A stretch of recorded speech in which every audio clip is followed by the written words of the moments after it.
Hello,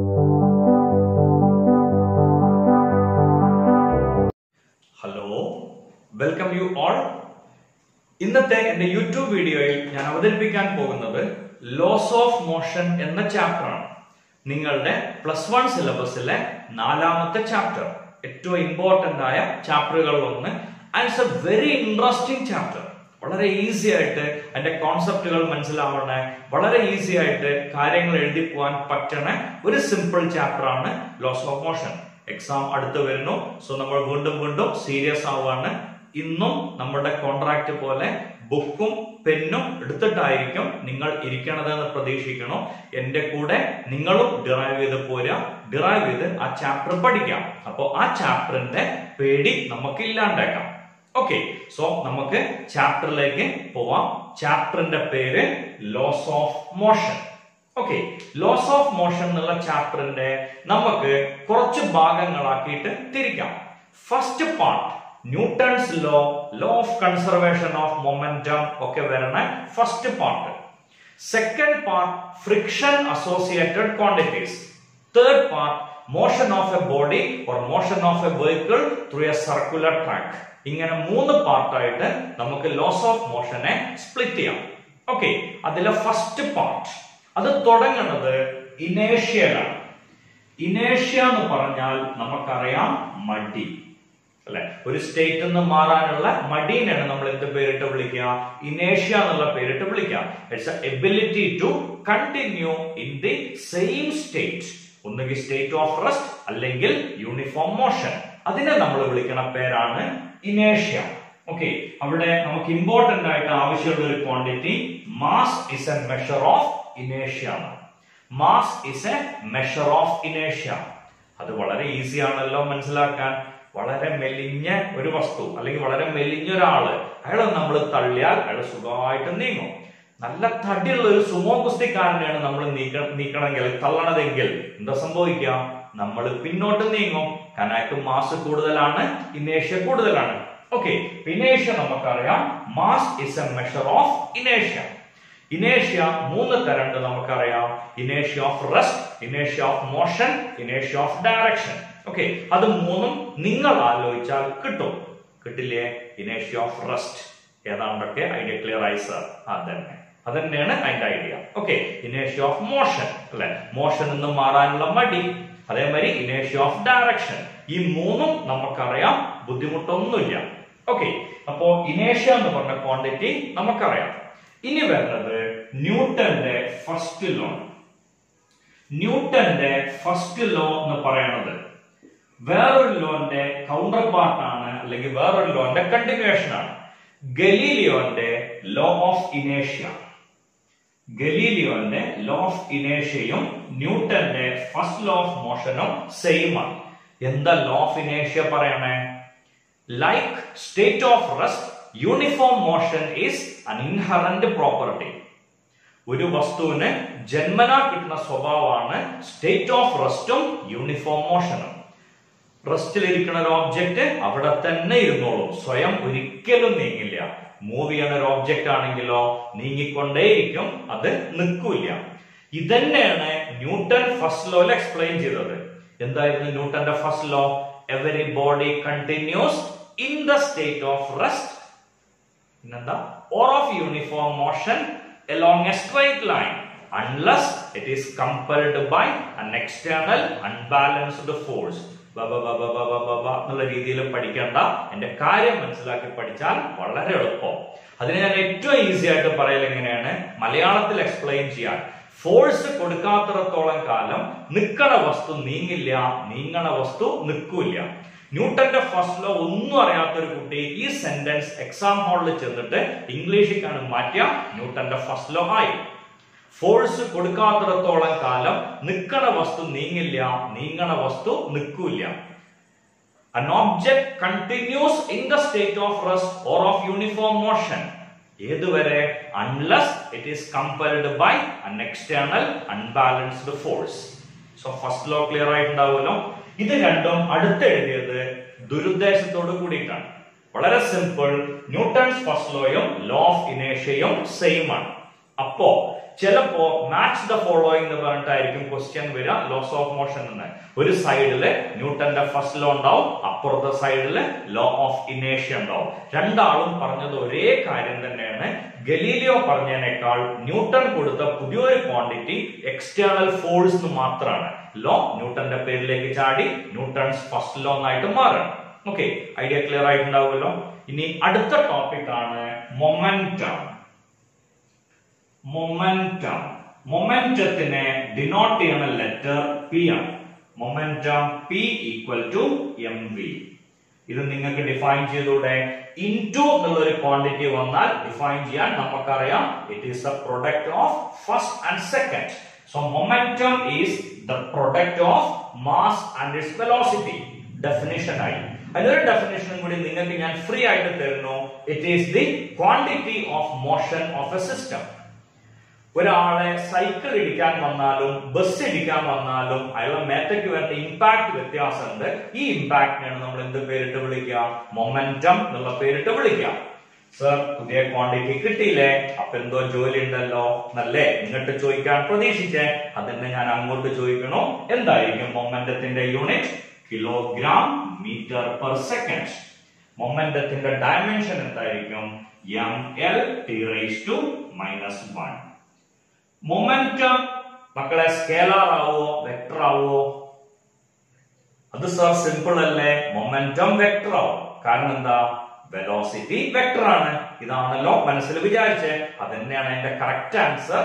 okay, momentum is A vector since velocity is A vector quantity. Clear ആണല്ലോ? സംശയമൊന്നുമില്ലല്ലോ പറഞ്ഞാല്? കൃത്യമായിട്ട് മനസ്സിലായിട്ടുണ്ടാവുമെന്ന് പ്രതീക്ഷിക്കണം. Okay, ഇനി അടുത്ത ക്വാണ്ടിറ്റി ന്യൂട്ടന്റെ സെക്കൻഡ് ലോ. ന്യൂട്ടന്റെ സെക്കൻഡ് ലോ ഡിഫൈൻ ചെയ്യാൻ ഏറ്റവും സിമ്പിൾ ആയിട്ട് അതിന്റെ ഇക്വേഷൻ പഠിച്ചു വെക്കാം. ഇതെങ്ങനെയാ സെന്റൻസ് ആക്കുക? ഇത് സെന്റൻസ് ആക്കിയാൽ ന്യൂട്ടന്റെ സെക്കൻഡ് ലോ ആയിട്ട് മാറും. സംതിങ് ബൈ ടൈം അതിനെ ഡിഫൈൻ ചെയ്യാൻ നമുക്കറിയാം, rate of change of numerator. So rate of change of momentum is directly proportional to external force applied. Rate of change of momentum is directly proportional to external force applied. Idea വളരെ simple ആണ്. ഒരു football നിലത്ത് കിടക്കണോ, അതിനെ നല്ല സ്പീഡിൽ move ചെയ്യിക്കണം. അപ്പോഴാണല്ലോ അതിന് momentum ഉണ്ടാവുക. അല്ലെങ്കിൽ മൂവ് ചെയ്യുമ്പോൾ അത് മൂവ് ചെയ്യിക്കണമെങ്കിൽ എന്ത് വേണം? നമ്മളായിട്ട് പുറത്തുനിന്ന് ഒരു ഫോഴ്സ് കൊടുക്കണം. സോ നമ്മൾ കൊടുക്കുന്ന ഫോഴ്സിനനുസരിച്ചിട്ട് ഓബ്ജക്റ്റിന് rate of change of momentum ഉണ്ടാവും. ഓക്കെ, ഇനി ഇങ്ങനെ ഒരു ക്വസ്റ്റ്യൻ പബ്ലിക് എക്സാമിന് വന്നാൽ നിങ്ങൾ പ്രതീക്ഷിക്കണം അതിന്റെ കൂടെ മറ്റൊരു ക്വസ്റ്റ്യനും കൂടെ. ആ ക്വസ്റ്റ്യൻ ഇതാണ്: from this derived expression for force. Okay, അതിന് വേണ്ടി ഇതൊന്ന് തിരിച്ചെഴുതാം. F is equal to K into dP by dt. P എന്തോ ആണ് നമ്മൾ ഇവിടെ എഴുതിയിട്ടുണ്ടല്ലോ, mv. അപ്പോ F is equal to K into d by dt of mv. ഇതില് മാസിനെ കൂടി പുറത്തേക്ക് എടുക്കാം. Km into dv by dt. എന്താ dv by dt എന്ന് പറഞ്ഞ? Acceleration. So F is equal to kma. Okay, F എന്ന് പറഞ്ഞ kma. അവിടുത്തെ കോൺസ്റ്റന്റ് 1 ആയിട്ടാണ് എടുക്കുന്നത്. സോ നമുക്ക് ആൻസർ കിട്ടും F is equal to ma. ഫോഴ്സിന്റെ ഇക്വേഷൻ ആയല്ലോ. ഓക്കെ, ഇനി ഇവിടുന്ന് പുതിയൊരു ഡെഫിനിഷൻ കൂടി കിട്ടും. എന്റെ ആവശ്യം ഇല്ല. ഫോഴ്സ് എന്താന്നുള്ളത്, what is mean by force or define force ചോദിച്ചാൽ നമ്മൾ എന്താ ഉത്തരം പറയാ? Force is the product of mass and its acceleration. അതിന്റെ യൂണിറ്റ് നമുക്കറിയാം, kilogram metre per second square. അതിനെ വിളിക്കുന്ന ഒറ്റ വാക്കാണ് ന്യൂട്ടൺ. അതേപോലെ ഫോഴ്സിന്റെ ഡയമെൻഷൻ ആണ് ചോദിക്കുന്നതെങ്കിൽ ml(t⁻²). ഫോഴ്സ് സ്കേലാർ ആണോ വെക്ടർ ആണോ? ഫോഴ്സ് വെക്ടർ ആണ്, കാരണം ആക്സിലറേഷൻ വെക്ടർ ആണ്. ആക്സിലറേഷൻ വെക്ടർ ആവാൻ കാരണം വെലോസിറ്റി വെക്ടർ ആണ്. വെലോസിറ്റി വെക്ടർ ആവാൻ കാരണം ഡിസ്പ്ലേസ്മെന്റ് വെക്ടർ ആണ്. ഇങ്ങനെ പഠിച്ചാലുള്ള ഗുണം എന്താണെന്ന് ചോദിച്ചാൽ ഇതൊക്കെ വെക്ടർ ആണെന്ന് മനസ്സിലായി. Force is a vector since acceleration is a vector. Acceleration is a vector since velocity is a vector. Velocity is a vector since displacement is a vector. So ന്യൂട്ടന്റെ second law clear ആയിട്ടുണ്ടാവുമല്ലോ. Second law define ചെയ്യാൻ വേറെ ഒന്നും ആലോചിക്കരുത്, ഈ equation മാത്രം. Rate of change of momentum is directly proportional to external force applied, and change in momentum will take place in the direction of force. Change in momentum will take place in the direction of force. അതായിരിക്കും sir അറിയാത്ത, മുന്നോട്ട് തള്ളിയ object മുന്നിക്കാണല്ലോ പോവാം. അതെ, അത്ര തന്നെ ന്യൂട്ടനും പറഞ്ഞിട്ടുള്ളൂ. അതും കൂടെ ആ ലോന്റെ കൂടെ ചേർക്കുക. ഓക്കെ, ഇപ്പൊ സെക്കൻഡ് ലോ ക്ലിയർ ആയിട്ടുണ്ടാവും പ്രതീക്ഷിക്കണം. ഇനി നമ്മുടെ most favourite Newton's third law. എന്തുകൊണ്ടാ ഫേവറേറ്റ് ആയേ? അതാണ് ഏറ്റവും സിമ്പിൾ. അതുകൊണ്ടാ ഫേവറേറ്റ് ആയേ. എന്തായിരുന്നു ന്യൂട്ടന്റെ തേർഡ് ലോ? എല്ലാവർക്കും അറിയാം. For every action there is an equal and opposite reaction. അല്ലെ, ഏത് ആക്ഷനും ഈക്വൽ ആൻഡ് ഓപ്പോസിറ്റ് ആയിട്ട് ഒരു റിയാക്ഷൻ ഉണ്ടാവുമോ? അങ്ങനെയാണെങ്കിൽ നമ്മളൊരു മേശേനെ തള്ളുകയാണെങ്കിൽ മേശയ്ക്ക് എന്തുണ്ട്? ഒരു ആക്ഷൻ ഉണ്ടാവും. നമ്മളെ കൈയുണ്ട്. മേശ തിരിച്ചൊരു റിയാക്ഷനും പ്രൊഡ്യൂസ് ചെയ്യും. അപ്പൊ എങ്ങനെയാ മേശ നീങ്ങാ? നമ്മളൊരു ടേബിളിനെ തള്ളുകയാണ്. അങ്ങനെ തള്ളുമ്പോ ടേബിള് തിരിച്ചൊരു റിയാക്ഷൻ തരാണ്. അങ്ങനെ തരുമ്പോ ഇത് രണ്ടും ഈക്വൽ ആൻഡ് ഓപ്പോസിറ്റ് അല്ലേ? അപ്പൊ അത് നീങ്ങാൻ പാടുമോ? അത് നീങ്ങും, ഉറപ്പാണ്. എന്റെ കാരണം സിമ്പിൾ. കൈ കൊണ്ട് ടേബിള് തള്ളുമ്പോ ആക്ഷൻ ടേബിളിലാണ്, റിയാക്ഷൻ കയ്യിലാണ്. Here action and reaction are on different bodies, so they will never cancel each other. പണ്ട് ഹയർ സെക്കൻഡറിയിൽ ചോദിച്ചൊരു ചോദ്യം, ഒരു ഹോഴ്സിന് ഔട്ടർ സ്പേസിൽ ഒരു കാർട്ട് പുള്ള് ചെയ്യാൻ പറ്റില്ല, കുതിരയ്ക്ക് ഒരു വണ്ടി വലിച്ചു കൊണ്ടുപോകാൻ പറ്റില്ല ശൂന്യാകാശത്ത്. പണ്ട് ഈ ക്വസ്റ്റ്യൻ വന്നപ്പോ അതിന്റെ ആൻസർ ഒരു കുട്ടി എഴുതിയത് എങ്ങനെയാണ്? ശൂന്യാകാശത്ത് കുതിര ശ്വാസം മുട്ടി ചത്തുപോകും, പിന്നെ എങ്ങനെ വണ്ടി വലിക്കാനാണ്? ആൻസർ അതല്ല, ഒരു കുട്ടിയുടെ ഇമാജിനേഷൻ അങ്ങനെ ആയിരുന്നു. അപ്പോ കാരണം മക്കളുടെ ഇമാജിനേഷൻ പലപ്പോഴും അങ്ങനെയാണ് വരിക. കഴിഞ്ഞ 1 ഡയമെൻഷനിൽ അല്ലെങ്കിൽ മോഷൻ അലോങ് എ സ്ട്രേറ്റ് ലൈനില് ഞാൻ ചോദിച്ചൊരു ചോദ്യം ഉണ്ടായിരുന്നു, can A body have zero velocity and non zero acceleration? അതിനൊരു കുട്ടി ഉത്തരം എഴുതിയത് ഇങ്ങനെയാണ്, കാറ് ന്യൂട്രൽ ഇട്ടിട്ട് വണ്ടി സ്റ്റാർട്ട് ചെയ്ത് ആക്സിലറേറ്റർ കൊടുത്താൽ വെലോസിറ്റി 0 ആയിരിക്കും, ആക്സിലറേഷൻ ഉണ്ടാവും. എക്സാം ഹോളിൽ ഇരുന്നിട്ട് അയാളുടെ ഭാവന വല്ലാണ്ട് ഉയർന്നതാണ്. ഉത്തരം തെറ്റാണ്, നമുക്കറിയാം. ഇനി ചോദ്യത്തിലേക്ക് വരാം. Horse cannot pull a cart in empty space or free space. Why? അതാണ് ചോദ്യം. അതിന്റെ ആൻസർ നമുക്കറിയാം. ഒരു ഹോഴ്സിന് ഔട്ടർ സ്പേസിൽ ചെന്നാൽ ആക്ഷനും റിയാക്ഷനും പ്രൊഡ്യൂസ് ചെയ്യാൻ പറ്റില്ല. കാരണം എയറിൽ കൂടെ നടക്കാൻ പറ്റുമോ? പറ്റില്ല എന്ന് ഉറപ്പല്ലേ. പിന്നെ അവിടെ ഫ്രിക്ഷനും ഇല്ല. ആ ചോദ്യത്തിന്റെ ഉത്തരം ക്ലിയർ ആയിട്ടുണ്ടാവുമല്ലോ. സോ ന്യൂട്ടന്റെ തേർഡ് ലോ നമുക്കറിയാം. For every action there should be or there must be an equal and opposite reaction. Action and reaction are on different bodies, so they will never cancel each other. Idea കൃത്യമായിട്ട് മനസ്സിലായിട്ടുണ്ടാവും എന്ന് പ്രതീക്ഷിക്കണം. ഇനി ഒരു exam പേപ്പറിൽ ഒരു question വരാണ്, out of Newton's 3 laws which one is the most important law? ന്യൂട്ടന്റെ first law ആണോ, സെക്കൻഡ് ലോ ആണോ, തേർഡ് ലോ ആണോ മോസ്റ്റ് ഇമ്പോർട്ടന്റ്? എന്തായിരിക്കും നമ്മൾ ഉത്തരം എഴുതുക? First law give the concept of force, second law give the equation of force, and third law give the direction of force. Concept, equation and direction. ഇതിൽ ഏതായിരിക്കും most important ആവുക? Equation ആണ്. Concept എന്ന് പറയാൻ പറ്റില്ല. നെയിം, ഫോഴ്സ് എന്ന് പറഞ്ഞ ഒരു ക്വാണ്ടിറ്റി അതിൽ തന്നു. രണ്ടാമത്തെ ലോയില് ഫോഴ്സിന്റെ ഇക്വേഷൻ തന്നു. മൂന്നാമത്തെ ലോയില് ഫോഴ്സിന്റെ ഡയറക്ഷൻ തന്നു. So second law is a most important law since it give the equation of force. ഇനി വേറെ രീതിയിലും പറയാം, സെക്കൻഡ് ലോന്റെ ഒരു സ്പെഷ്യൽ കേസ് മാത്രമാണ് ഫസ്റ്റ് ലോ. ഉറപ്പല്ലേ? F is equal to dp by dt. Okay, if force is 0, F 0 ആണെങ്കിൽ നമുക്ക് എഴുതാം dp by dt equal to 0. Differential of something equal to 0 ആണെങ്കിൽ ആ സംതിങ് എന്തായിരിക്കും? കോൺസ്റ്റന്റ് ആയിരിക്കും. So momentum will be a constant. Momentum എന്ന് പറഞ്ഞാൽ mass into velocity. അപ്പൊ മൊമെന്റം കോൺസ്റ്റന്റ് ആവണമെങ്കിൽ വെലോസിറ്റി കോൺസ്റ്റന്റ് ആവും. ഇതന്നെയല്ലേ ന്യൂട്ടന്റെ first law. If there is no external force, velocity of an object will not change. Okay, so second ലോന്റെ ഒരു special case മാത്രമാണ് first law പറയുന്നത്. ഇനി F is equal to ma. ഇതാണ് ഫോഴ്സിന്റെ ഇക്വേഷൻ. എന്താ മാസ് എന്ന് പറഞ്ഞാൽ? Mass is the quantity of matter in a system. ഒരു സിസ്റ്റത്തിലെ ക്വാണ്ടിറ്റി ഓഫ് മാറ്ററിനെ വിളിക്കുന്ന പേരാണ് മാസ്. അപ്പൊ വെയിറ്റ് എന്ന് പറഞ്ഞാലോ it is the gravitational force on a mass. So weight in the equation F is equal to mg അല്ലെങ്കിൽ W equal to mg. അപ്പൊ വെയിറ്റിന്റെ unit എന്താ വരിക?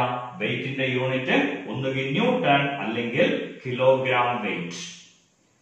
ഇവര് തമ്മിലുള്ള റിലേഷൻ ആണ് 1 kilogram weight equal to 9.8 newton.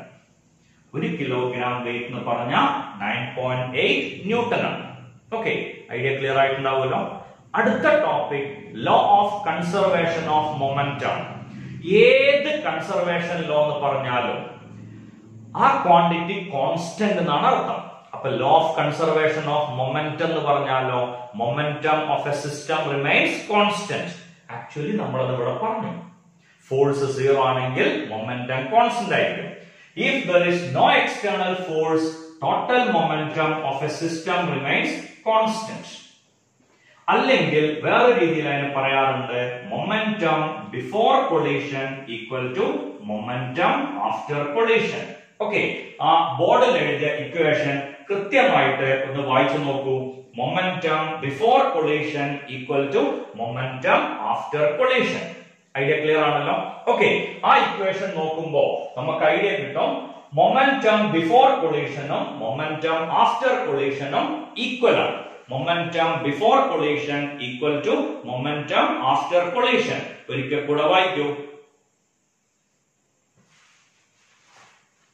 Idea കിട്ടിയോ? ബിഫോർ കൊളീഷനും after കൊളീഷനും ഈക്വൽ ആണെങ്കിൽ മൊമെന്റം കോൺസ്റ്റന്റ് എന്നല്ല അർത്ഥം. സോ നമ്മൾ പ്രൂവ് ചെയ്യേണ്ടത് ഈ ക്വാണ്ടിറ്റി ആണ്. Momentum before collision equal to momentum after collision. അതെങ്ങനെയാ പ്രൂവ് ചെയ്യാ? രണ്ട് മാസുകൾ, ഒന്നാമത്തെ മാസ് m1, രണ്ടാമത്തെ മാസ് m2. ഇത് ഇങ്ങനെ വരുന്നു, ഇത് ഇങ്ങോട്ട് വരുന്നു. ഇതിന്റെ ഇനീഷ്യൽ വെലോസിറ്റി u1, ഇതിന്റെ ഇനീഷ്യൽ വെലോസിറ്റി u2. ഇനി ഇങ്ങനെ വന്ന് എന്താ സംഭവിക്കുക? രണ്ടും കൂടെ കൂട്ടിയിടിക്കും, ഉറപ്പാണല്ലോ. അങ്ങനെ കൂട്ടിയിടിക്കുമ്പോ ഇതിന്റെ വെലോസിറ്റി v1 വരും, ഇതിന്റെ വെലോസിറ്റി v2 വരും. ഇത് ഒന്നാമത്തെ മാസ്, ഇത് രണ്ടാമത്തെ മാസ്. ഒന്നാമത്തെ മാസിൽ വരുന്ന ഫോഴ്സിനെ വിളിക്കുന്ന പേരാണ് F12. ഒന്നാമത്തെ മാസിൽ രണ്ടാമത്തെ മാസ് എക്സേർട്ട് ചെയ്യുന്ന ഫോഴ്സ് ആണ് F12. അതിന്റെ ഇക്വേഷൻ ഞാൻ എഴുതാം. m1 into v1 minus u1 divided by t. ഈ ഫോഴ്സ് ഒരു പ്രശ്നക്കാരനാണ്. ഫോഴ്സ് പറയുമ്പോ ആരുടെ മേത്താണ് ഫോഴ്സ് കൊടുത്തതെന്ന് കൃത്യമായിട്ട് പറയണം. ഓക്കെ, സോ രണ്ടാമത്തെ മാസ് ഒന്നാമത്തെ മാസിൽ എക്സേർട്ട് ചെയ്യുന്ന ഫോഴ്സ് ആണ് F12. ഇംഗ്ലീഷിലേക്ക് മാറ്റിയാൽ force on first body due to second. അപ്പൊ F21 എന്താ വരിക? It is m2 into v2 minus u2 divided by t. Okay, ആ രണ്ട് ഇക്വേഷൻ കൃത്യമായിട്ടൊന്ന് വായിച്ചു നോക്കുക. F12 is the force on first mass due to second. അതേപോലെ F21 is the force on second mass due to first. രണ്ട് ഇക്വേഷനും കൃത്യമായിട്ട് വായിച്ചു നോക്കിയോ? സംശയമില്ലല്ലോ. ആ രണ്ട് ഇക്വേഷനും നമ്മൾ കൃത്യമായിട്ട് അറിയാം. ഓക്കെ, ഐഡിയ ക്ലിയർ ആയിട്ട് മനസ്സിലായിട്ടുണ്ടോ? ഓക്കെ, ഇനി ഈ രണ്ട് ഇക്വേഷൻസ്, ഒന്ന് ആക്ഷൻ ആണ്, രണ്ടാമത്തെ റിയാക്ഷൻ ആണ്. രണ്ട് മാസ് ഇങ്ങനെ കൂട്ടിയിടിക്കാണ്, ഇങ്ങനെ അങ്ങനെ കൂട്ടിയിടിക്കുമ്പോ ഒന്ന് ആക്ഷൻ ആണ്, രണ്ടാമത്തെ എന്താണ്? റിയാക്ഷൻ ആണ്. ഓക്കെ, അങ്ങനെ ഒരു കേസ് വരുമ്പോ ഒന്ന് ആക്ഷനും ഒന്ന് റിയാക്ഷനും ആണെങ്കിൽ ആ രണ്ടും തമ്മിൽ എന്തോ ബന്ധമുണ്ട് നമുക്കറിയാലോ. F12 F21 തമ്മിൽ എന്തോ ബന്ധമുണ്ട്. ഓക്കെ, സോ രണ്ട് ഫോഴ്സുകൾ നമുക്കറിയാം. ഒന്ന് F12, അടുത്തത് F21. ഒന്ന് ആക്ഷൻ ആണ്, രണ്ടാമത്തെ റിയാക്ഷൻ ആണ്. ആക്ഷനും റിയാക്ഷനും തമ്മിൽ എന്തോ ബന്ധമില്ലേ? രണ്ടും ഈക്വൽ ആൻഡ് ഓപ്പോസിറ്റ് ആണ്. സ്വാഭാവികമായിട്ടും F12 is equal to minus F21. ഈ രണ്ട് വാല്യൂസ് നമ്മൾ ഇവിടെ സബ്സ്റ്റിറ്റ്യൂട്ട് ചെയ്താൽ നമുക്ക് ഉത്തരം കിട്ടുക m1 into v1 minus u1 divided by t equal to minus m2 into v2 minus u2 divided by t. രണ്ട് ഭാഗത്തെ t cancel ആവും. അപ്പോൾ നമുക്ക് ഇക്വേഷൻ വരെ എങ്ങനെയാണ്? m1 v1 minus m1 u1 equal to minus m2 v2 plus m2u2. Line ഇങ്ങനെ താഴേക്ക് പോയിട്ടുണ്ട്. തൽക്കാലം കൃത്യമായിട്ട് വായിക്കാം. ഓക്കെ, ഇനി നെഗറ്റീവ് സൈനെ അങ്ങോട്ടും ഇങ്ങോട്ടും കൊണ്ടുപോകുമ്പോൾ നമുക്ക് ഉത്തരം കിട്ടുക m1v1 plus m2v2 equal to m1u1 plus m2u2. ഇത് ഒന്നാമത്തെ മാസിന്റെ ഫൈനൽ മൊമെന്റം, ഇത് രണ്ടാമത്തെ മാസിന്റെ ഫൈനൽ മൊമെന്റം. സോ ഇത് രണ്ടും കൂടി കൂട്ടുമ്പോൾ ടോട്ടൽ ഫൈനൽ മൊമെന്റം. ഇത് ഒന്നാമത്തെ മാസിന്റെ ഇനീഷ്യൽ മൊമെന്റം, ഇത് രണ്ടാമത്തെ മാസിന്റെ ഇനീഷ്യൽ മൊമെന്റം. സോ രണ്ടും കൂടി കൂട്ടുമ്പോൾ ഇത് total initial momentum. So total final momentum equal to total initial momentum. ഇതാണല്ലോ law of conservation of momentum. In the absence of external force, total momentum of a system remains constant. Law of conservation of momentumത്തിന്റെ applications ആയിട്ട് നമ്മൾ പറയുന്ന രണ്ട് എക്സാമ്പിളുകൾ ഉണ്ട്. ഒന്ന് rocket propulsion, രണ്ടാമത്തെ എന്തായിരുന്നു recoil of gun. Okay, rocket propulsion നമുക്കറിയാം. റോക്കറ്റ് മുകളിലേക്ക് പോണു. ആ മുകളിലേക്ക് പോകാൻ വേണ്ടി അതിന്റെ ഉള്ളിലുള്ള ഗ്യാസ് ബേൺ ചെയ്യുമ്പോൾ ആ ഗ്യാസിന് പ്രഷർ കൂടും. ആ പ്രഷർ ഒന്നാകെ എന്ത് ചെയ്യും, റോക്കറ്റിനെ തള്ളും. ആ തള്ളുമ്പോൾ റോക്കറ്റ് മുകളിലേക്ക് പോകും. റിയാക്ഷൻ ആയിട്ട് എന്ത് ചെയ്യും, ആ എയർ മോളിക്യൂൾ തിരിച്ച് താഴേക്ക് വരും. സോ ലോ ഓഫ് കൺസർവേഷന്റെ എക്സാമ്പിൾ ആണ് റോക്കറ്റ് പ്രൊപ്പൽഷൻ, അതേപോലെ റീകോയിൽ ഓഫ് ഗൺ. ഞാൻ കഴിഞ്ഞ വീഡിയോയിൽ പറഞ്ഞിട്ടുണ്ട്, ചിത്രം വരയ്ക്കാനുള്ള കഴിവ് എനിക്ക് കുറവാണ്. തൽക്കാലം ഇവിടെ ഒരു ഗൺ ഉണ്ട് എന്ന് വിചാരിക്കാം. ഈ ഗണ്ണിൽ നിന്ന് ഒരു ബുള്ളറ്റ് മുന്നിലേക്ക് പോവാണ്. ബുള്ളറ്റ് മുന്നിലേക്ക് പോണ വെലോസിറ്റിനെ നമ്മൾ വിളിക്കാം മസിൽ വെലോസിറ്റി എന്നാണ്. ഇത് അവിടുത്തെ ആക്ഷൻ ആണ്. തേർഡ് ലോ പ്രകാരം എവിടെ ആക്ഷൻ ഉണ്ടോ അവിടെ എന്തുണ്ടായിരിക്കും, റിയാക്ഷനും ഉണ്ടായിരിക്കും. ഓക്കെ, സോ ഇതിന്റെ ഭാഗമായിട്ട് ഗണ്ണില് ഒരു ബാക്കിലേക്കുള്ള ഒരു ഫോഴ്സ് ഉണ്ടാവും. ആ ഫോഴ്സ് കാരണം എന്ത് ചെയ്യും, അല്ലെങ്കിൽ ബാക്കിലേക്ക് ഒരു മൂവ്മെന്റ് ഉണ്ടാവും. ആ വെലോസിറ്റിനെ വിളിക്കുന്ന പേരാണ് റീകോയിൽ വെലോസിറ്റി. റീകോയിൽ വെലോസിറ്റി എന്നാണ് അതിനെ വിളിക്കുക.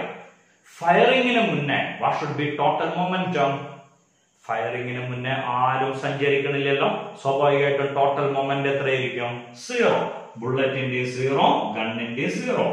ഫയറിംഗ് കഴിഞ്ഞാലോ ഗണ്ണിന്റെ mv, ബുള്ളറ്റിന്റെ mv. ഓക്കെ, എന്ന് പറഞ്ഞാൽ ഗണ്ണിന്റെ മാസ് m, ഗണ്ണിന്റെ വെലോസിറ്റി v, ബുള്ളറ്റിന്റെ മാസ് സ്മോൾ m, ബുള്ളറ്റിന്റെ വെലോസിറ്റി സ്മോൾ v. നമുക്ക് വേണ്ടത് റീകോയിൽ വെലോസിറ്റി ആണ്.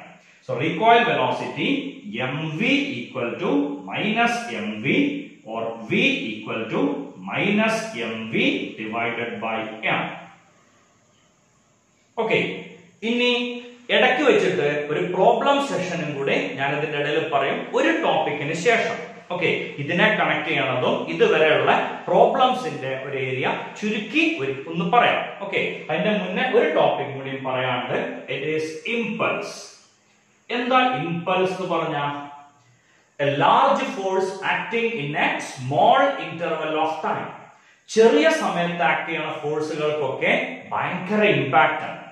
ചെറിയ സമയത്ത് ആക്ട് ചെയ്യുന്ന ഫോഴ്സുകൾക്ക് ഭയങ്കര ഇമ്പാക്ട് ആണ്. അതാണല്ലോ ഒരു ആണി വെച്ചിട്ട് 7ാം ക്ലാസ്സിൽ ഒരു കുട്ടിക്ക് വേണമെങ്കിൽ ഹാമർ കൊണ്ട് അടിച്ച ആണീനെ ചുമരിന്റെ ഉള്ളിലേക്ക് കയറ്റാം. 5 ആൾക്കാർ ഒന്നിച്ച് തള്ളിയാലും അതേ ആണി ചുമരിന്റെ ഉള്ളിലേക്ക് കയറില്ല. കാരണം അവിടെ സമയമാണ് അതിന്റെ ഏറ്റവും ക്രൂഷ്യൽ ആയിട്ടുള്ള ഫാക്ടർ.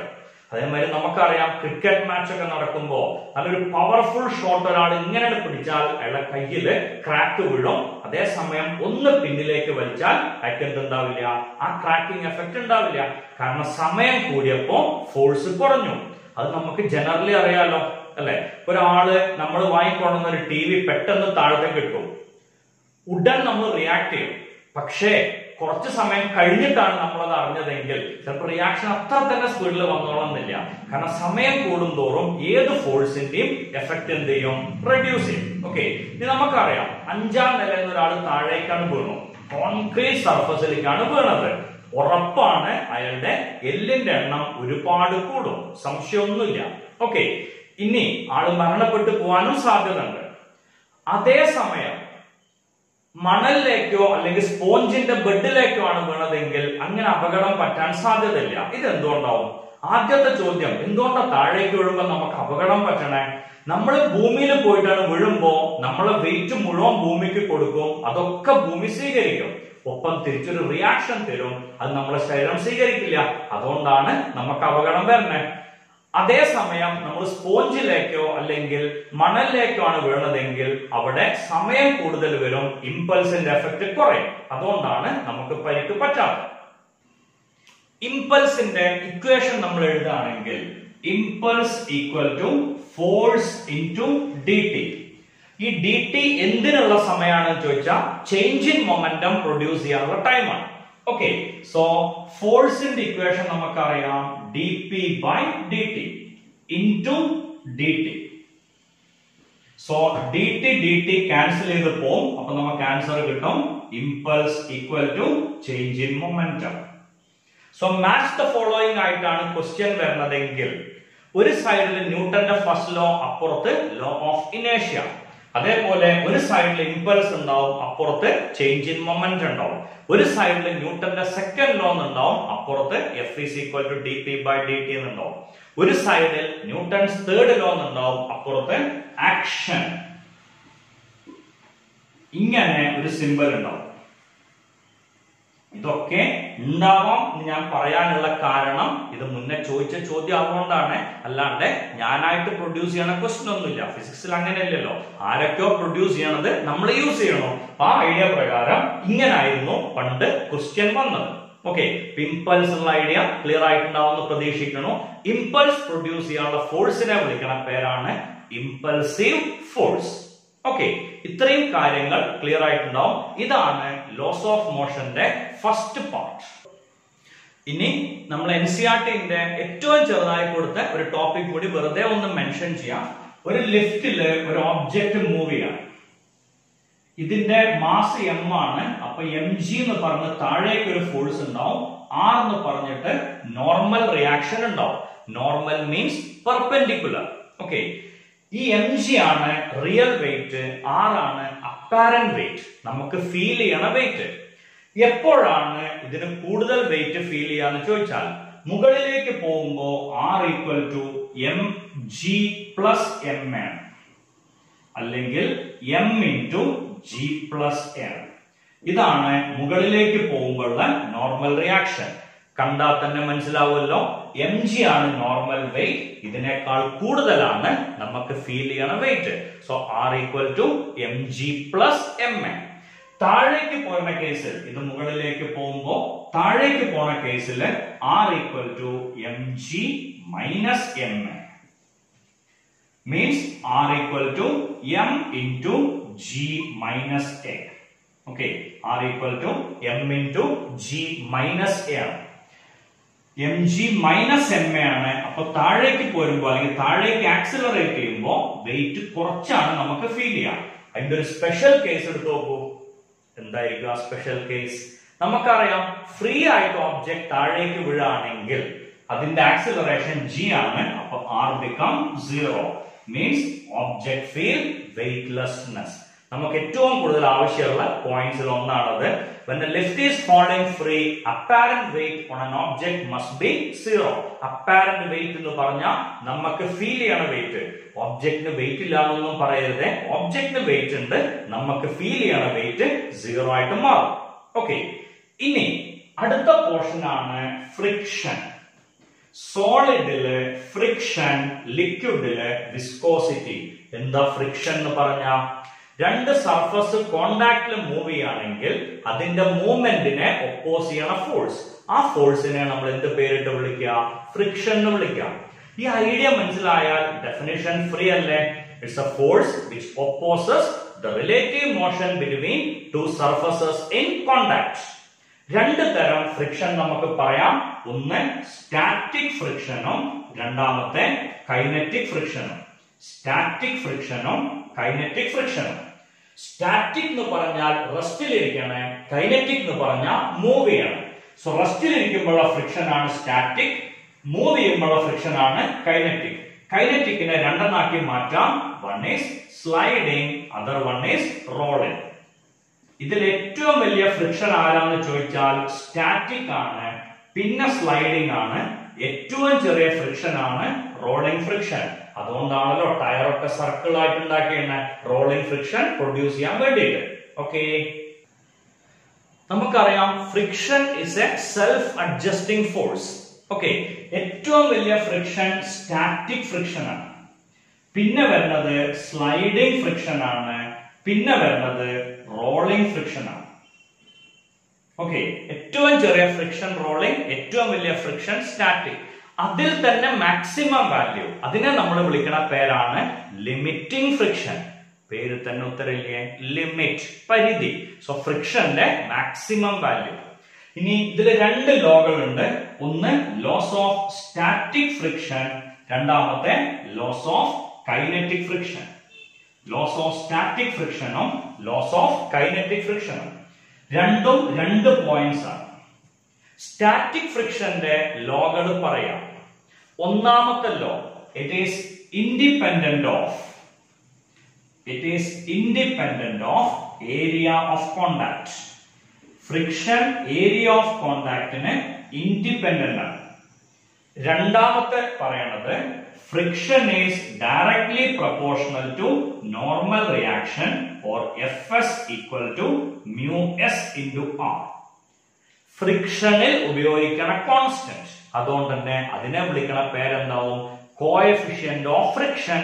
അപ്പൊ സ്റ്റാറ്റിക് ഫ്രിക്ഷനിലാണ് ഉപയോഗിക്കണമെങ്കിലോ coefficient of static friction. Okay, ഇനി ഒന്നാമത്തെ ലോ നമുക്കറിയുന്നതാണ്, friction is independent of area of contact. ചെറിയ ഏരിയ ആണെങ്കിലും വലിയ ഏരിയ ആണെങ്കിലും ഫ്രിക്ഷൻ ഉണ്ടാവും. അല്ലെങ്കിൽ നമ്മളെ വീട്ടിലത്തെ ഡൈനിങ് ടേബിൾ ഒക്കെ സുഖമായിട്ട് ഒഴുകി നടന്നേനെ. കാരണം നമുക്ക് ചെറിയ ഏരിയ അല്ലേ, നിലത്ത് കോണ്ടാക്ട് ഉള്ളൂ. ഏരിയ ഓഫ് കോണ്ടാക്ടിന് ഇൻഡിപെൻഡന്റ് ആണ്. ഇനി വെയിറ്റിനെ ഡിപ്പെൻഡ് ചെയ്യും, ഉറപ്പാണ്. കൈനറ്റിക് ഫ്രിക്ഷനിലും രണ്ട് പോയിന്റ്സ് ആണ്. ഒന്നാമത്തെ point, friction depends on nature of the surface. സർഫസിന്റെ നേച്ചറിനെ ഡിപ്പെൻഡ് ചെയ്യും ഫ്രിക്ഷൻ, സർഫസിന്റെ സ്വഭാവത്തിനെ.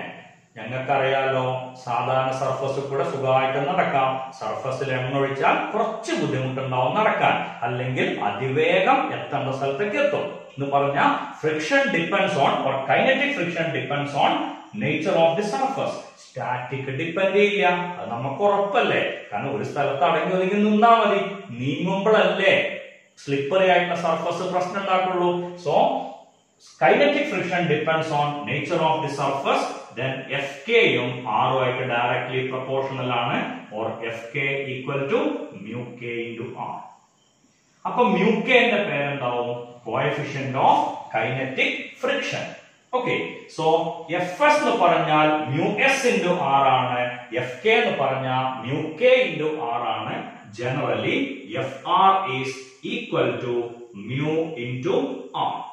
രണ്ട് ലോകളും കൃത്യമായിട്ട് മനസ്സിലായിട്ടുണ്ടാവും എന്ന് പ്രതീക്ഷിക്കണം. Fr is equal to mu into R. നമ്മളൊരു സർഫസ് കൺസിഡർ ചെയ്യാം. ഇങ്ങനെയുള്ള സർഫസിൽ ഒരു ഒബ്ജക്റ്റ് ഇരിക്കുന്നുണ്ട്. ഓക്കെ എന്ന് പറഞ്ഞാൽ നിങ്ങളുടെ മുന്നിൽ ഒരു ടേബിള് നിൽക്കേണ്ടത് വിചാരിക്കാം. ഈ മാസിമില് ആക്ട് ചെയ്യണ ഫ്രിക്ഷണൽ ഫോഴ്സ് എത്ര ആയിരിക്കും, അല്ലെങ്കിൽ എന്ത് ഫ്രിക്ഷൻ ആയിരിക്കും അതിൽ ആക്ട് ചെയ്യുക? ഉടൻ മറുപടി കിട്ടും, സർ സ്റ്റാറ്റിക് ഫ്രിക്ഷൻ. കാരണം എന്താ, അതൊരു സ്ഥലത്ത് നിൽക്കല്ലേ. ശരിയാണോ? അല്ല. ഒരു ഒബ്ജക്റ്റ് ഒരു സ്ഥലത്ത് നിൽക്കുകയാണെങ്കിൽ അതുമ്പിൽ ആക്ട് ചെയ്യുന്ന ഫ്രിക്ഷണൽ ഫോഴ്സ് 0 ആണ്. എപ്പോ മാത്രമേ അതുമ്പിൽ ഫ്രിക്ഷൻ ആക്ട് ചെയ്യുള്ളൂ? ഇതിനെ ആരെങ്കിലും തള്ളുക, വലിക്കുക, അങ്ങനെ എന്തെങ്കിലും ചെയ്യുമ്പോൾ മാത്രമേ അവിടെ ഫ്രിക്ഷൻ ഉണ്ടാവുള്ളൂ. അപ്പം മൂവ് ചെയ്യണില്ലെങ്കിൽ സ്റ്റാറ്റിക് ഫ്രിക്ഷൻ, അപ്പം മൂവ് ചെയ്യുന്നുണ്ടെങ്കിൽ കൈനറ്റിക് ഫ്രിക്ഷൻ. അതാണ് നിയമം. പറഞ്ഞ ഐഡിയ ക്ലിയർ ആയിട്ടുണ്ടാവുമല്ലോ. ഓക്കെ, ഇവിടെ ഇതിൽ ആക്ട് ചെയ്യുന്ന ഒരു ഫോഴ്സ് നമുക്കറിയാം, mg. mg ഉണ്ടെങ്കിൽ നോർമൽ റിയാക്ഷൻ ഉണ്ടാവും, ഉറപ്പാണല്ലോ. ഒരു ഫോഴ്സും കൂടെ ഉണ്ടാവും, ഇങ്ങോട്ടാണ് F എന്നുണ്ടെങ്കിൽ ഇങ്ങോട്ട് ഫ്രിക്ഷണൽ ഫോഴ്സ് ഉണ്ടാവും. ഓക്കെ, ഇനി ഫ്രിക്ഷണൽ ഫോഴ്സിനും നോർമൽ റിയാക്ഷന്റെയും റിസൾട്ടന്റ് ഇങ്ങനെയല്ലേ വരാം. ഇതിനെ നമ്മൾ വിളിക്കുന്ന പേരാണ് ടോട്ടൽ റിയാക്ഷൻ. ടോട്ടൽ റിയാക്ഷനും നോർമൽ റിയാക്ഷനും ഇടയിൽ വരുന്ന ആംഗിൾ, ഇതിനെ വിളിക്കുന്ന പേരാണ് ആംഗിൾ ഓഫ് ഫ്രിക്ഷൻ. അപ്പൊ എങ്ങനെയാ ആംഗിൾ ഓഫ് ഫ്രിക്ഷൻ ഡിഫൈൻ ചെയ്യാ? It is the angle between normal reaction and total reaction. ഈ എഫ് ആറിനെ നമുക്ക് ഇവിടെ മുകളിൽ വരയ്ക്കാം. വെക്ടർ നമുക്ക് എങ്ങോട്ടും മാറ്റി വരയ്ക്കാവുന്നതാണ് നിയമം. What should be tan theta? Tan theta എന്ന് പറഞ്ഞാൽ opposite side divided by adjacent side എന്ന് പറഞ്ഞാൽ F R divided by R. ഇത് നമ്മൾ നേരത്തെ പഠിച്ചു. F R equal to mu R. സ്വാഭാവികമായിട്ടും എഫ് ആർ ബൈ ആർ എന്ന് പറഞ്ഞാൽ mu. So tangent of angle of friction is equal to coefficient of friction. ഇനി ഈ വീഡിയോയ്ക്ക് ശേഷം നിങ്ങൾ വീട്ടിൽ നിന്ന് ഒരു എക്സ്പെരിമെന്റ് ചെയ്ത് നോക്കാം. ഒരു ബുക്കിന്റെ മുകളിൽ, ഓക്കെ, ഒരു ചെറിയ ബുക്കിന്റെ മുകളിൽ നമ്മളൊരു ഓബ്ജക്റ്റ് കൊണ്ടുപോയി വെക്കാം. ഓക്കെ, ഒരു ചെറിയ ബുക്കിന്റെ മുകളിൽ നമ്മളൊരു ഓബ്ജക്റ്റ് കൊണ്ടുപോയി വെക്കണം. അങ്ങനെ ഒരു ഓബ്ജക്റ്റ് കൊണ്ടുപോയി വെക്കുമ്പോൾ, ഓക്കെ, ഇപ്പൊ ഞാൻ ഈ പെന്നാണ് ഈ ബുക്കിൽ വെക്കാൻ വിചാരിച്ചത്. പക്ഷെ ഈ പെന്ന് വെച്ച ഒരു കുഴപ്പമുണ്ട്. ഇതിന് ടോപ്പ് ശരിയല്ലാത്തതുകൊണ്ട് അതൊന്ന് മാറ്റണം. ഇങ്ങനെ ബുക്കിന്റെ മുകളിൽ നമ്മൾ ഒരു പെന്ന് കൊണ്ടുപോയി വെക്കാം. ഈ ബുക്കിനെ നമ്മൾ പതുക്കെ ചെരിച്ച് കൊണ്ടുവരാം. ഏതോ ഒരു പ്രത്യേക ആംഗിളിൽ എത്തുമ്പോ ഈ പെന്ന് സ്വയം താഴേക്ക് പോരും.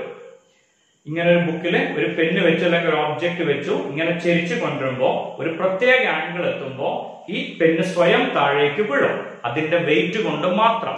അങ്ങനെ വീഴാണെങ്കിൽ ആ ആംഗിൾ ഓഫ് ഇൻക്ലിനേഷനെ വിളിക്കുന്ന പേരാണ് ആംഗിൾ ഓഫ് റിപ്പോസ്. ഓക്കെ, അപ്പൊ അതിങ്ങനെയാണ് വരിക. ഇങ്ങനെ ചെരിഞ്ഞൊരു സർഫസ് വരുമ്പോ ഓബ്ജക്ട് സ്വയം താഴേക്ക് വീഴാണ്. എം എന്നുള്ള മാസ്, ഈ ആംഗിൾ തീറ്റ, ഇതിൽ ആക്ട് ചെയ്യാണ് ഒരു ഫോഴ്സ് എം ജി. രണ്ടാമത്തെ ഫോഴ്സ് നോർമൽ റിയാക്ഷൻ ആണ്. ഇനി ഇതിന് നേരെ ഇങ്ങനെ ഒരു ലൈൻ വരച്ചാൽ ഇത് തീറ്റ ആണെങ്കിൽ ഇതും തീറ്റയാണ് വരിക. So this is m g cos theta and this is m g sine theta. Object താഴേക്ക് വീഴുമ്പോ ഇങ്ങനെ ഒരു ഫോഴ്സും കൂടെ ഉണ്ടാവും. അതിനെ വിളിക്കുന്ന പേരാണ് ഫ്രിക്ഷൻ. എന്താ സംശയം പറഞ്ഞേ? ഇവിടെ ഈ ആംഗിൾ എങ്ങനെ വന്നതെന്ന് ക്ലിയർ ആയില്ല. അതാണല്ലോ ഡൗട്ട്.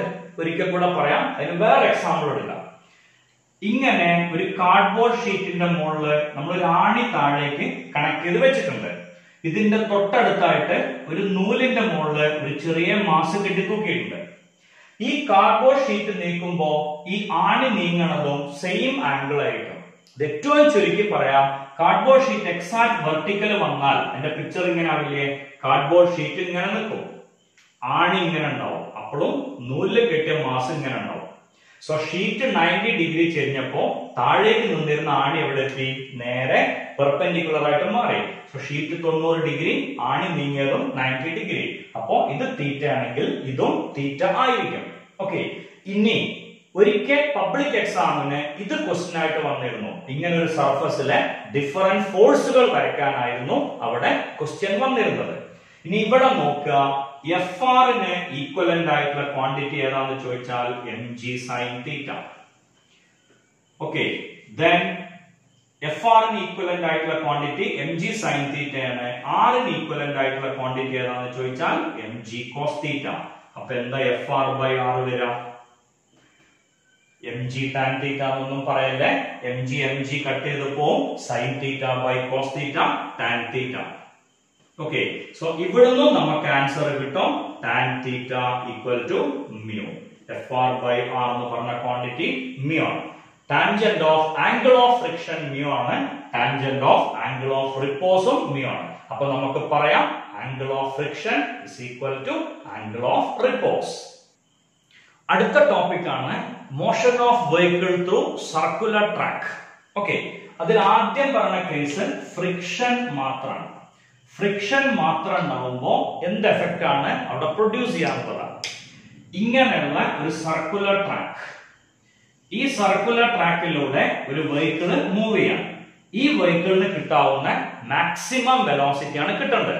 സ്റ്റാർ സ്പോർട്സിലൊക്കെ ബൈക്ക് റേസ് കണ്ടിട്ടുണ്ടാവുമല്ലോ. ടേണിംഗിൽ എത്തുമ്പോ അതിന്റെ ഡ്രൈവർ സെന്ററിലേക്ക് ചെരിയും. എന്തിനു വേണ്ടിയാണ്? കൂടുതൽ ഫ്രിക്ഷൻ കിട്ടാൻ. സെന്ററിലേക്ക് ചെരിയുമ്പോഴുള്ള ഫോഴ്സ് നമുക്കറിയാലോ, സെൻട്രിപിറ്റൽ ഫോഴ്സ് ആണ്. So centripetal force will provide necessary friction. Centripetal ഫോഴ്സിന്റെ ഇക്വേഷൻ നമുക്കറിയാം M V square by R. ഫ്രിക്ഷന്റെ ഇക്വേഷൻ നമുക്കറിയാം mu M G. Mu R ആണ്. എം ജി താഴേക്ക് വരും, R മുകളിലേക്ക് വരും. So mg equal to R.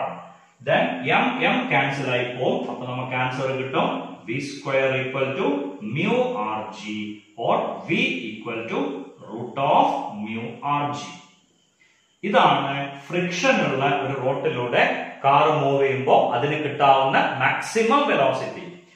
ഇത് ഇൻക്രീസ് ചെയ്യാൻ ഒരു പരിധി ഉണ്ട്. കാരണം മ്യൂ ആർ ഈ രണ്ടും കൂട്ടണേനോ അല്ലെങ്കിൽ അഡ്ജസ്റ്റ് ചെയ്യണേനോ നമുക്കൊരു ലിമിറ്റ് ഉണ്ട്. അപ്പോഴാണ് നമ്മൾ അതിന്റെ അടുത്ത ഓൾട്ടർനേറ്റീവ് ചിന്തിച്ചത് banking off road. Outer edge കുറച്ച് പൊക്കി ഉണ്ടാക്കുക. സോ എം എന്നുള്ള മാസ് ആണെങ്കിൽ ഇത് mg നമുക്കറിയാം. സർഫസിന് പെർപെൻഡിക്കുലർ ആയിട്ട് r വരും. This is r cos theta and this is r sin theta.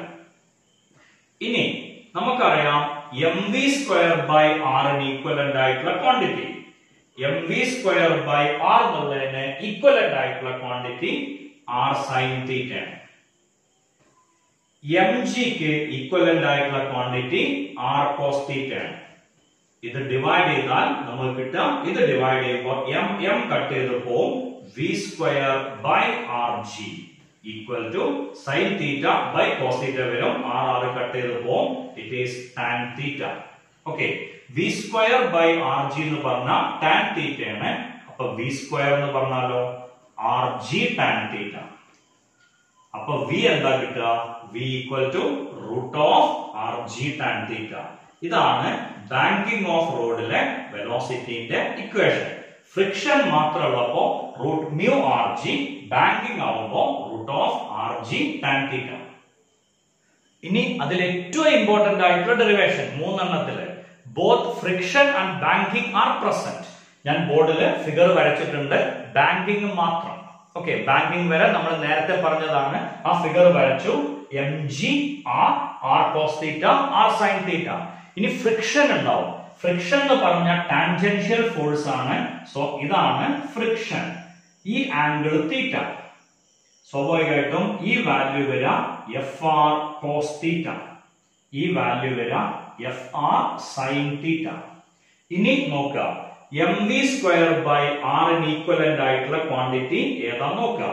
അതിന്റെ ആൻസർ നമുക്ക് കിട്ടും സെന്ററിലേക്കുള്ള force r sin theta plus fr cos theta. അതേപോലെ mg ക്ക് ഈക്വലന്റ് ആയ ക്വാണ്ടിറ്റി ഏതാ നോക്കുക. mg ക്ക് നേരെ വരണ r cos theta minus fr sin theta. നിങ്ങൾ എഴുതുമ്പോ വീണ്ടും എഴുതിയിട്ട് വേണം ചെയ്യാൻ. ഞാനിത് ചുരുക്കി പറയാവുണ്ട്. ഇവിടുന്ന് തന്നെ ചെയ്യാം. ഓക്കെ, ഈ ഇക്വേഷൻസിനെ ഡിവൈഡ് ചെയ്യണം. ലെഫ്റ്റ് സൈഡിനെ ഡിവൈഡ് ചെയ്യണോ, റൈറ്റ് സൈഡിനെ ഡിവൈഡ് ചെയ്യണം. അപ്പോ m ക്യാൻസൽ ആയി പോകും. ഇതിലെ ഓരോ ക്വാണ്ടിറ്റിനെയും r cos theta കൊണ്ട് ഡിവൈഡ് ചെയ്യണം. ഇതിലെ ഓരോ ക്വാണ്ടിറ്റിനെയും r cos theta കൊണ്ട് ഡിവൈഡ് ചെയ്യണം. ഞാൻ വീണ്ടും പറയണോ, ഇതുപോലെ അഡ്ജസ്റ്റ്മെന്റ്സ് എക്സാമിൽ നടത്തരുത്. എക്സാമിന് ഇത് ഡീറ്റെയിൽ ആയിട്ട് എഴുതി ചെയ്യാം. കാരണം മാർക്ക് കൂടിയ ക്വസ്റ്റ്യൻ ആണ്. അതുകൊണ്ട് സമയമെടുത്ത് എഴുതി ചെയ്തോളാം. ഓക്കെ, ഈ g ഇവിടേക്ക് ചെല്ലും. So v square by R g equal to r sin theta by r cos theta നമുക്ക് കിട്ടും tan theta plus fr by r cos theta വെട്ടിപ്പോ fr by r എന്ന് പറഞ്ഞ mu r cos theta cancel ആവും. So 1 minus fr by r എന്ന് പറഞ്ഞ mu sin theta by cos theta is tan theta. v square by rg ഇങ്ങനെയാണെങ്കിൽ അപ്പോ v എന്തായിരിക്കും കിട്ടുക? v square കിട്ടുമ്പോ ഈ ആർ ജി കൂടെ അങ്ങോട്ട് പോകും.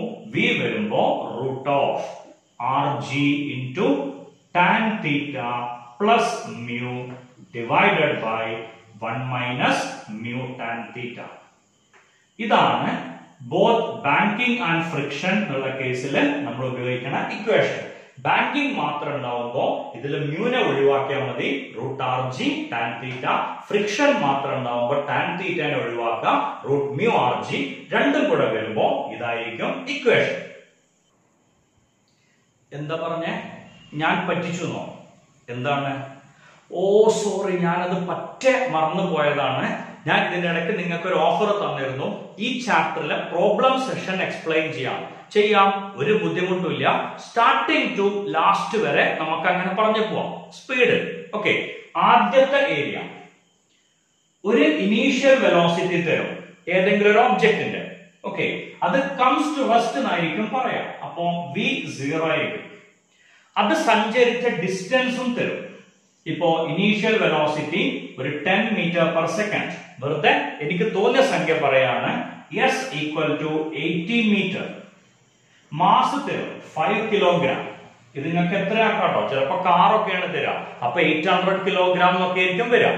ഓക്കെ, അത് മൈൻഡ് ചെയ്യണ്ടാക്കാം. നമുക്കൊരു പ്രോബ്ലം ആണല്ലോ തരുന്നത്, എന്തോ ഉദ്ദേശിച്ചിട്ടാവുമല്ലോ ക്വസ്റ്റ്യൻ പേപ്പർ ഇട്ടാണ് ഈ ക്വസ്റ്റ്യൻ ഉണ്ടാക്കിയിട്ടുണ്ടാവുക. ഇങ്ങനെ ഇത്രയും ഡാറ്റ തന്നിട്ട് ചോദിക്കുന്ന ചോദ്യം എന്തായിരിക്കും? What is the retarding force? Very simple. UVS തന്നിട്ടുണ്ട്. നമുക്ക് F ആണ് കണ്ടുപിടിക്കേണ്ടത്. F ഈക്വൽ ടു ma ആണ്. UVS തന്നാൽ A കാണാനുള്ള ഇക്വേഷൻ ഉണ്ടോ? അറിയാലോ, മൂന്നാമത്തെ equation of motion v square equal to u square plus 2s. ഈ ഇക്വേഷനിൽ നമുക്ക് അറിയാത്തതായിട്ട് ഏത് മാത്രമേ ഉള്ളൂ? A മാത്രമേ ഉള്ളൂ. അപ്പൊ ഇവിടുന്ന് നമുക്ക് A കിട്ടും. ആ A ഇതിന്റെ കൂടെ മൾട്ടിപ്ലൈ ചെയ്താൽ നമുക്ക് എന്ത് കിട്ടും? ഫോഴ്സ് കിട്ടും. First style. രണ്ടാമത്തെ, ഒരു ബോളിനെ ചുമരിലേക്ക് എറിയണോ, അതേ വെലോസിറ്റിയിൽ അത് തിരിച്ചു പോകണം. ഇങ്ങനെ ഒരു ക്വസ്റ്റ്യൻ തരാണെങ്കിൽ മാസ് തന്നിട്ടുണ്ടാവും, വെലോസിറ്റി തന്നിട്ടുണ്ടാവും, ഇവിടെ ഉണ്ടാക്കുന്ന ആംഗിളും തന്നിട്ടുണ്ടാവും. ഓക്കെ, ഈ ചുമരില് കോണ്ടാക്ട് ചെയ്ത സമയവും തന്നിട്ടുണ്ടാവും. വളരെ സിമ്പിൾ ആണ്. Change in momentum by time ആണ് ഫോഴ്സ്. തെറ്റിക്കാനും സിമ്പിൾ ആണ്. ഓക്കെ, അവിടെ നമുക്ക് വേണ്ട ഇക്വേഷൻ ഇങ്ങനെ ആയിരിക്കും. 2mv cos theta divided by t. ഇത് ഞാൻ പഠിച്ചിട്ടില്ലല്ലോ, അല്ലെങ്കിൽ സാറ് പഠിപ്പിച്ചിട്ടില്ലല്ലോ. ഉണ്ട്. Change in momentum by time അല്ലേ ഫോഴ്സ്. ഇത് mv cos theta ആണ്. ഈ കമ്പോണന്റ്, ഇതിന്റെ കമ്പോണന്റ് വരിക mv cos theta ആണ്. ഇതും തീറ്റ ആണ്. സ്വാഭാവികമായിട്ടും ഈ രണ്ട് കമ്പോണന്റ്സിൽ ഒന്ന് വലത്തോട്ടാണ്, അടുത്തത് ഇടത്തോട്ടാണ്. സോ രണ്ടാമത്തെ നെഗറ്റീവ് വരും. ചേഞ്ച് വരുമ്പോ പോസിറ്റീവ് എടുക്കും. mv cos theta plus mv cos theta by t. അപ്പൊ നമുക്ക് ആൻസർ കിട്ടും 2mv cos theta divided by t. Okay, ഇനി മൂന്നാമത്തെ, മെഷീൻ ഗണ്ണിന്റെ ഒരു പ്രോബ്ലം നിങ്ങൾക്ക് വരികയാണെങ്കിൽ ഫോഴ്സ് കണ്ടുപിടിക്കാൻ ഉപയോഗിക്കുന്ന equation nmv divided by t ആയിരിക്കും. N is a number of bullets, m is a mass of each bullet, velocity of each bullet and time taken.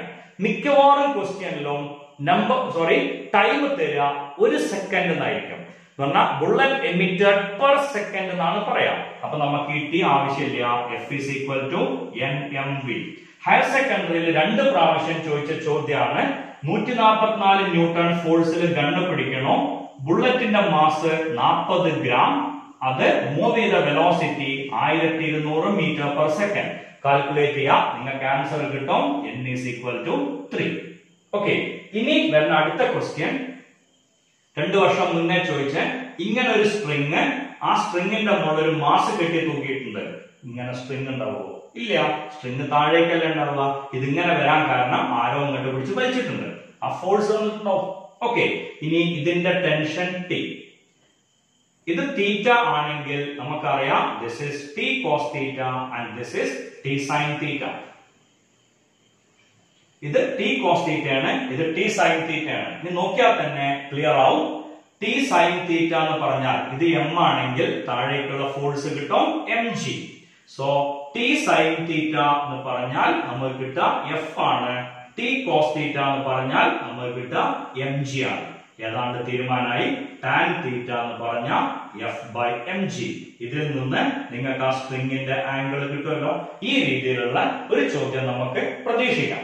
Okay, ഇനി ഫ്രിക്ഷന്റെ ഏരിയയിൽ നമുക്കൊരു മാസ് തന്നിട്ടുണ്ടാവും. ഈ സർഫസിന്റെ കോഎഫിഷ്യന്റ് ഓഫ് ഫ്രിക്ഷൻ തന്നിട്ടുണ്ടാവും. ചിലപ്പോൾ നമ്മളെ പറ്റിക്കാൻ ചോദിക്കണ ചോദ്യങ്ങളിലൊന്ന് വളരെ സിമ്പിൾ ആണ്.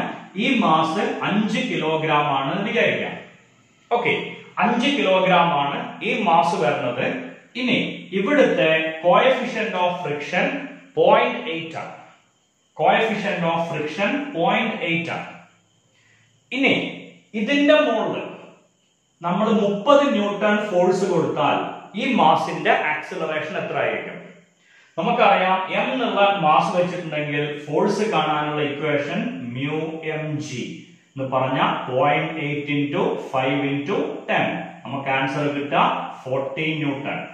40 ന്യൂട്ടൺ ഫോഴ്സിൽ ആ മാസ് സർഫസിൽ അള്ളി പിടിച്ചിരിക്കും. അതിന്റെ മുകളിൽ 30 ന്യൂട്ടൺ കൊടുത്തിട്ട് വല്ല കാര്യമുണ്ടോ? ഒരു കാര്യമില്ല, അത് നീങ്ങില്ല. ഓക്കെ, സ്വാഭാവികമായിട്ടും നീങ്ങില്ല എന്ന് പറഞ്ഞാൽ ആക്സിലറേഷൻ എത്രയായിരിക്കും? 0 ആയിരിക്കും. രണ്ടാമത്തെ ഒരു വേർഷനും കൂടെ അതിന്റെ കൂടെ കിട്ടിയിട്ടുണ്ടാവും. F is equal to mu mg എന്ന് പറഞ്ഞിട്ടും ക്വസ്റ്റ്യൻ വരാം. ഓക്കെ, ഇനി നമ്മളെ ബാങ്കിങ് ഓഫ് റോഡിന്റെ കേസിൽ അടുത്ത ക്വസ്റ്റ്യൻ പ്രതീക്ഷിക്കാം ഇങ്ങനെ, ഒന്നുകിൽ √rg tan θ, ഫ്രിക്ഷൻ തന്നിട്ടുണ്ടാവില്ല, അല്ലെങ്കിൽ ഇങ്ങനെ ഒരു കേസ് വരും, √rg into tan θ plus mu divided by 1 minus mu tan θ. ഞാൻ തൊട്ട് മുന്നേ വരച്ച സ്ട്രിങ്ങിന്റെ കേസിൽ 2-3 ഫോഴ്സുകൾ ഒരു പോയിന്റിൽ ആക്ട് ചെയ്യും. അങ്ങനെ വരുന്നതിനെ നമ്മൾ വിളിക്കുന്ന പേരാണ് കൺകറന്റ് ഫോഴ്സ്. അതിനൊരു തിയറം പറയാറുണ്ട്, ലാമിസ് തിയറം. അപ്പൊ 3 ഫോഴ്സുകൾ F1, F2, F3. ഈ ആംഗിൾ ആൽഫ, ഈ ആംഗിൾ ഗാമ, ഈ ആംഗിൾ ബീറ്റ ഓർഡറിലാവാനാണ്. സോ അപ്പൊ നമുക്ക് ആൻസർ കിട്ടും F1 divided by sin alpha equal to F2 divided by sin beta equal to F3 divided by sin gamma. ഇതിനെയാണ് ലാമേസ് theorem എന്ന് പറയാം. ഇത്രയും ടോപ്പിക് ആണ് ലോസ് ഓഫ് മോഷനിലുള്ളത്. എന്റെ കൂടെ നിങ്ങളും ലോസ് ഓഫ് മോഷൻ എന്ന വാഹനത്തിൽ മൂവ് ചെയ്തിട്ടുണ്ടാവും എന്ന് പ്രതീക്ഷിക്കണം. ന്യൂട്ടന്റെയും ഗലീലിയോന്റെയും കൂടെ നമ്മളും ലോസ് ഓഫ് മോഷനിലൂടെ സഞ്ചരിച്ചു. ഈ ചാപ്റ്റർ നിങ്ങൾക്ക് വ്യക്തമായി മനസ്സിലായിട്ടുണ്ടാവും എന്ന് പ്രതീക്ഷിക്കണം. ലോസ് ഓഫ് മോഷൻ എന്ന ഈ വീഡിയോ കണ്ട് നിങ്ങൾക്ക് ഇഷ്ടമായെങ്കിൽ ഈ വീഡിയോ ലൈക്ക് ചെയ്യാം, ഈ വീഡിയോ സബ്സ്ക്രൈബ് ചെയ്യാം, ഈ വീഡിയോ ഷെയർ ചെയ്യാം. ബെൽ ബട്ടൺ അമർത്തിയാൽ അടുത്ത വീഡിയോസിന്റെ ഡീറ്റെയിൽസ് കൂടെ